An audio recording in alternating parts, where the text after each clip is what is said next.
Y vamos a Venezuela. Por orden del Tribunal Supremo de Justicia de ese país, Leopoldo López, el opositor al gobierno de Nicolás Maduro, pasó a cumplir arresto domiciliario luego de permanecer más de 3 años detenido en una cárcel militar. ¿Cómo este hecho cambia el panorama en Venezuela? Bueno, queremos analizarlo con el analista Alejandro San Francisco, académico de la Universidad Católica y doctor en Historia de la Universidad de Oxford. Muchísimas gracias, Alejandro, por acompañarnos. Muchas gracias a ustedes, Andrea, Mauricio. Buen día. Y parto con la pregunta que se hacían muchos el día viernes, que es ¿por qué? ¿Por qué el gobierno de Nicolás Maduro decide hacer esta modificación respecto a las condiciones de detención de Leopoldo López? Señalar, que argumentaron razones de salud en circunstancias que la propia familia, el propio Leopoldo López y su familia dijeron que está en perfecto estado, ¿no? Exacto. Claro, como en todas las cosas de la política venezolana, siempre hay una explicación que podríamos llamar oficial y otra que podría correr por el camino de la verdad histórica o de la política. Las razones humanitarias que esgrimió el gobierno o el Tribunal Supremo parecen no ser tales en circunstancias que Leopoldo López, aparte de estar un poco más delgado,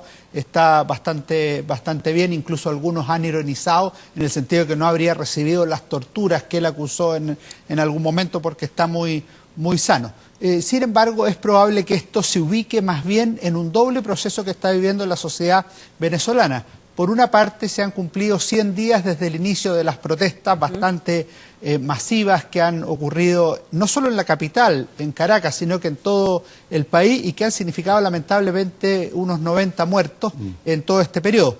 Y lo segundo es lo que ha sido el inicio de la campaña para la Asamblea Constituyente convocada por Nicolás Maduro y que evidentemente está contra la postura de la oposición. Entonces ahí tenemos dos razones de tiempo político que son muy relevantes tener en la cabeza para la resolución de dar esto que se ha denominado la libertad para Leopoldo López, pero que, como muy bien dijo Mauricio, es un cambio de condena por arresto domiciliario y que podría significar en un mes más o en algún tiempo más el regreso a la cárcel. Por eso había muchos, que veían esto con sospecha. Incluso he conversado con varios venezolanos aquí en Chile que ven con bastante suspicacia esta decisión y creen que esto podría ser el paso previo a otra cosa, que en el fondo no creen en la buena voluntad del gobierno de Nicolás Maduro para haber hecho esta modificación respecto a la manera en que Leopoldo López cumple la condena.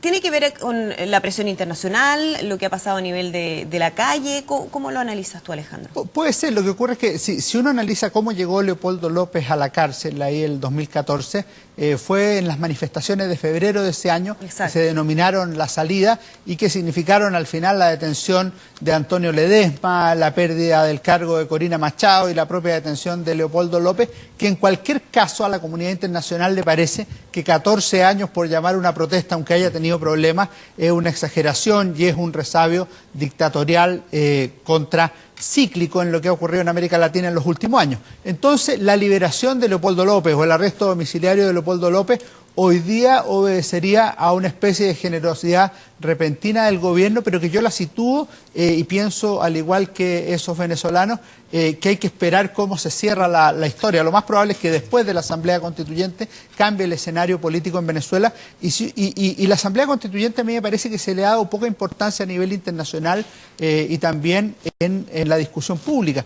Lo que ha dicho, si uno se fija, por ejemplo, en la prensa oficialista de ayer, la noticia no es el arresto domiciliario de Leopoldo López, es el llamado y el comienzo de la campaña de la Asamblea Constituyente con más de 6.000 candidatos. Y si uno ve hoy día la prensa cubana, señala que el llamado a las elecciones ha tenido un gran respaldo en el pueblo venezolano. Entonces se están creando las condiciones para que esta Asamblea Constituyente cambie el giro del poder político. Y lo que han dicho los postulantes a la nueva Asamblea es que ellos van a terminar con la impunidad y van a castigar lo que llaman la insurrección de la extrema derecha y ya no va a haber esta situación de que se puede hacer lo que se quiere en Venezuela, sino que va a haber una represión legal. Entonces yo lo que me imagino por las declaraciones de ellos mismos es que después de la Asamblea lo que va a ocurrir es una tendencia a incrementar las medidas represivas de la dictadura. Pero Alejandro, ¿cuán legítima va a ser esta Asamblea Constituyente cuando desde la oposición se acusa a Maduro de numerosos atropellos a los derechos humanos, de falta de libertades, y ahora se quiere consolidar y eventualmente extender su mandato con la ayuda de esta Asamblea Constituyente? ¿Cuánta legitimidad tiene y qué está haciendo la comunidad internacional justamente al respecto? Es difícil que tenga legitimidad esta Asamblea por cuanto no va a tener el origen que tuvo la anterior, en que la oposición se restó, pero Chávez tenía un amplio apoyo popular por distintas razones de personalidad y de recursos económicos. Hoy día esto se hace precisamente porque se perdió la mayoría en la Asamblea venezolana, en el Congreso de los Diputados, que llamaríamos venezolanos. Entonces Nicolás Maduro hace un giro político y dice vamos a volver a los soviets, con esa gran frase de Lenin en 1917, todo el poder para los soviets, que es un giro político, no a la democracia liberal, parlamentaria, tradicional, sino que al poder social, y eso significa reforzar su propio poder, y no va a ser un hombre un voto, una mujer un voto, sino que va a ser un modelo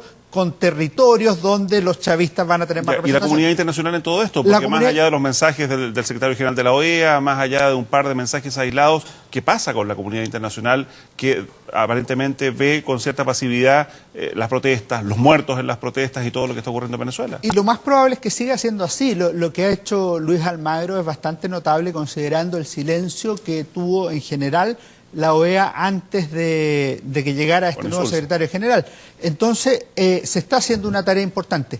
Expresidentes de la República, entre los que se incluyen los chilenos Ricardo Lagos, Eduardo Frei Ruiz-Tagle y Sebastián Piñera, han hecho llamados y acuerdos con gobernantes tan disímiles como José María Aznar y Felipe González en España. Entonces, hay un esfuerzo de la comunidad internacional.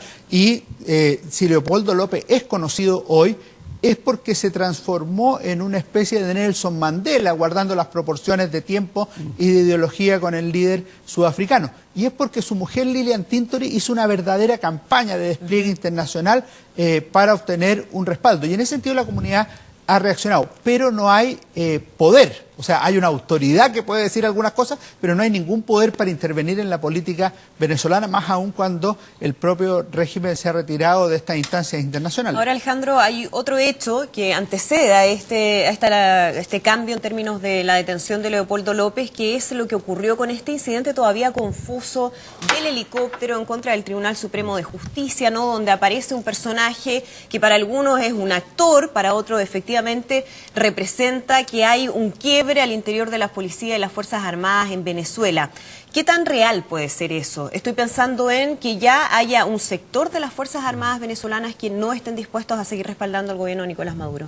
Lo último que tú dices es verdad. Hay sectores muy minoritarios de las Fuerzas Armadas venezolanas que se están desligando. Algunos han huido a Colombia, otros han tenido alguna manifestación, incluso miembros del ejército. No debemos olvidar que el ejército era la gran plataforma de Hugo Chávez, que estimaba que por su verticalidad, por una parte, y por sus valores de honestidad, eran los llamados a liderar la revolución bolivariana.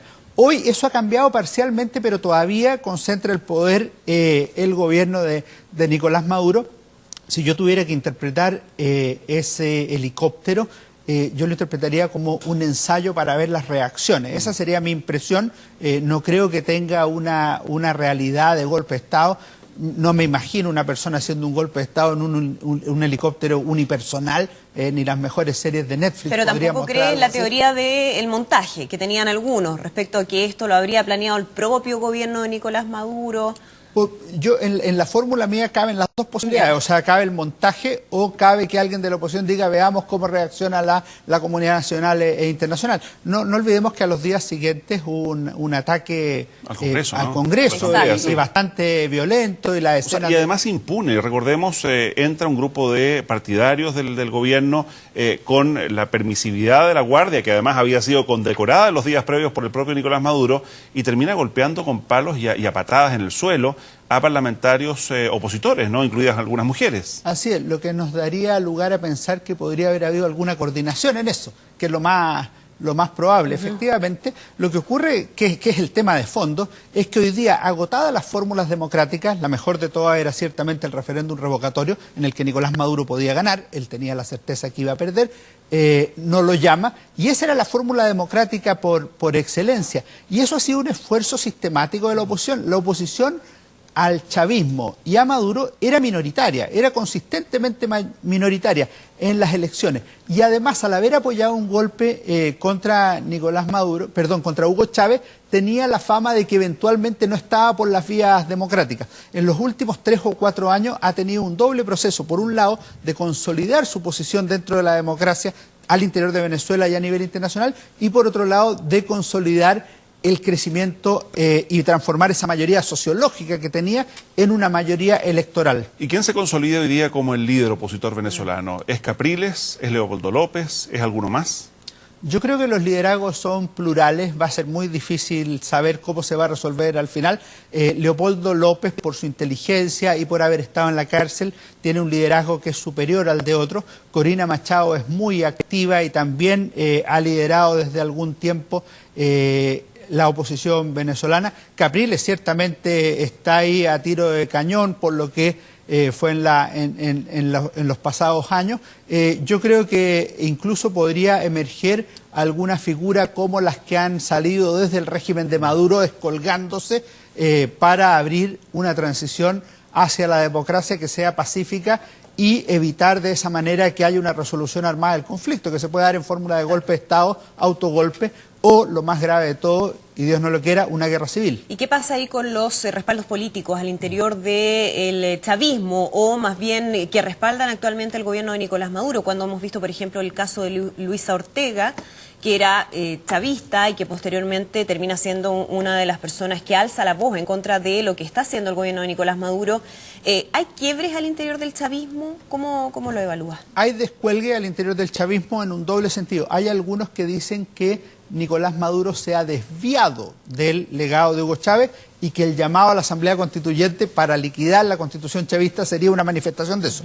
La segunda fórmula es que hay funcionarios que se están desligando del régimen, pero yo tengo la interpretación contraria respecto de estos últimos. En ese caso lo que sería es una apertura hacia la democracia y no un regreso hacia el chavismo, con lo cual sería una fórmula distinta. Ahora, yo lo que interpreto de Nicolás Maduro es que él no se está desligando del chavismo. Cuando él llama a una asamblea constituyente, lo que hace es conservar una de las premisas fundamentales de Hugo Chávez. Se pueden variar los mecanismos, lo que el marxismo llama la táctica, pero no la finalidad, el poder. Y en ese sentido, Nicolás Maduro ha sido bastante astuto dentro de la irracionalidad que tiene el sistema actual venezolano en lo político y en lo económico. Ahora, en este escenario, la posición de Chile, veo además con un libro nuevo, Chile y América Latina, lo aprovechamos de mostrar ahí con Hugo Chávez en la portada. Ahí efectivamente. También, ¿no? El punto es Chile, ya vamos a hablar del libro, pero el punto es Chile, la posición que ha adoptado. Para algunos ha sido demasiado tímida, para otros es lo que se debe hacer. ¿Cómo explicas y cómo consideras que ha sido la actitud particularmente de nuestra Cancillería? La actitud en general respecto de Hugo Chávez en los últimos 15 años y respecto de Maduro en los últimos 3 o 4 años ha sido más bien débil, salvo en los últimos 2 años en que la Comunidad Internacional de Expresidentes y también la OEA han actuado. En el caso de Chile ha sido una posición que por un lado hace llamados genéricos a la paz social y a la democracia y por otro lado respeta la autodeterminación del régimen bolivariano. En ese sentido puede considerarse débil. Ahora, si uno analiza el tema de fondo, efectivamente cuando muchos llamaban a pronunciarse contra el chavismo era un régimen legal y constitucional de acuerdo a las normas democráticas, si bien era muy ofensivo para tareas como las que realizan ustedes, para la libertad de prensa, y también había ciertas exageraciones en la represión civil. Por ejemplo, cuando las personas firmaban una carta contra el gobierno, de inmediato pasaban una especie de lista negra en lo que se llamó el apartheid civil, para no poder integrar, por ejemplo, las instituciones del Estado. Bien. Entonces, Alejandro, muchísimas gracias por acompañarnos y bueno, ahí está el libro. Se los traigo de regalo. Muchísimas gracias. Es un libro que publicó el Instituto República, donde yo también hago labores, y también la Universidad del Desarrollo. Y el último capítulo de Alfredo Keller se refiere precisamente al populismo chavista y es muy interesante en este tema, así que espero que les sea de alguna utilidad. Muchísimas gracias, Alejandro, por acompañarnos. Muchas gracias a ustedes por la invitación. Que estén muy bien. Vamos a lo que está ocurriendo a